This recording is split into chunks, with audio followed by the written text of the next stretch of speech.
Hi guys, this is Miss Perry, and I'm here to give you an overview for upcoming assignments. But first, we need to discuss some housekeeping.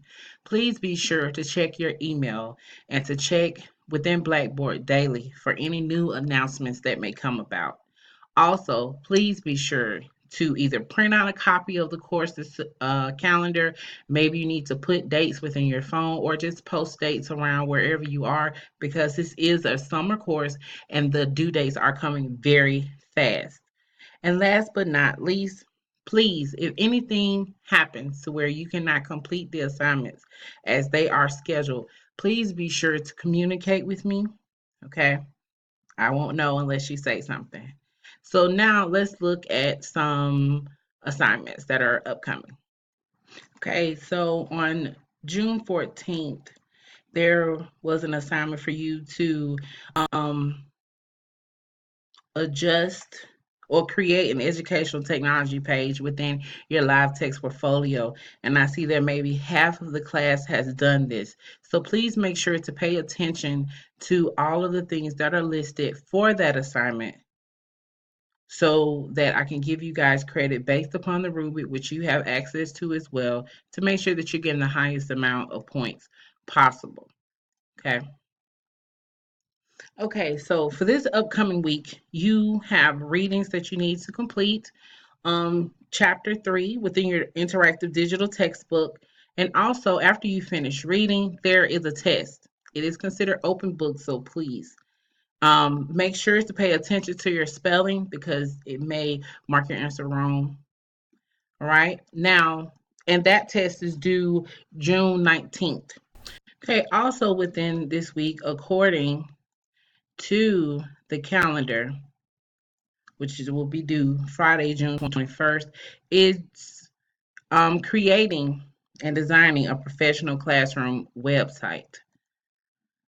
Now, utilizing what is listed in Blackboard, please choose between whether you are an elementary ed major or it would be secondary level as to which one, which of the examples will be best for you to utilize in helping you create your own professional classroom website. We are thinking with the end in mind. So you want to produce something that you may potentially use once you finish with your degree program and you're actually in the classroom.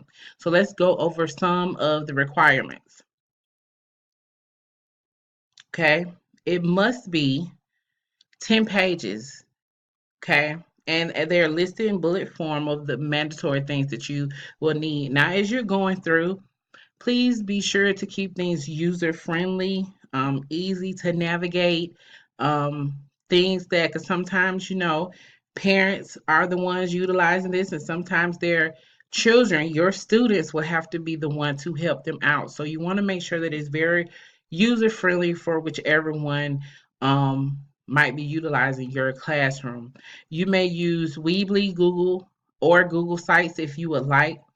Please make sure that whichever application you use or site you use to create this create your website, please make sure that it can be open, it can be accessed by anyone, because if I can't access it, then I cannot grade it. Okay.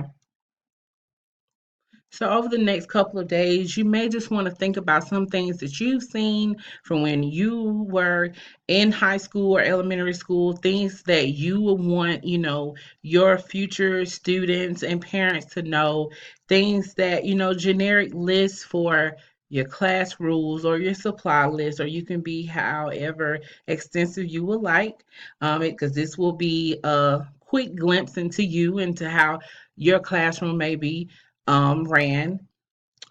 Also, please make sure that these are independent projects. You want to create your own. There's nothing wrong with collaboration, but you want to have your own stamp on this, so your own thinking process. And then once you're done with your classroom website, be sure to go to submit your URL within Blackboard and also to submit your URL within your live text portfolio. Okay, thanks. Have a great day.